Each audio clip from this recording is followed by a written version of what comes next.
Right here we've got a 50-gallon electric Rude water heater that we're going to go ahead and replace today.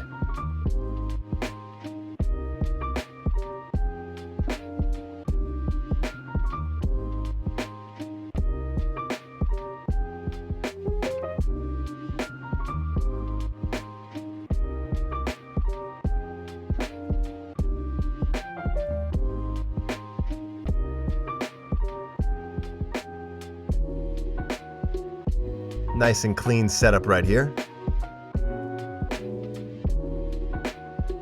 And all of our new water heater installations come with this Webstone full port ball valve to allow for easier draining during maintenance. I looked at some drippy faucets that our company fixed about 6 months ago. We're going to go ahead and order them new ones and replace them next week. Recently, we've also been replacing a lot of check valves in new Navien 240A2s, so just be aware of that.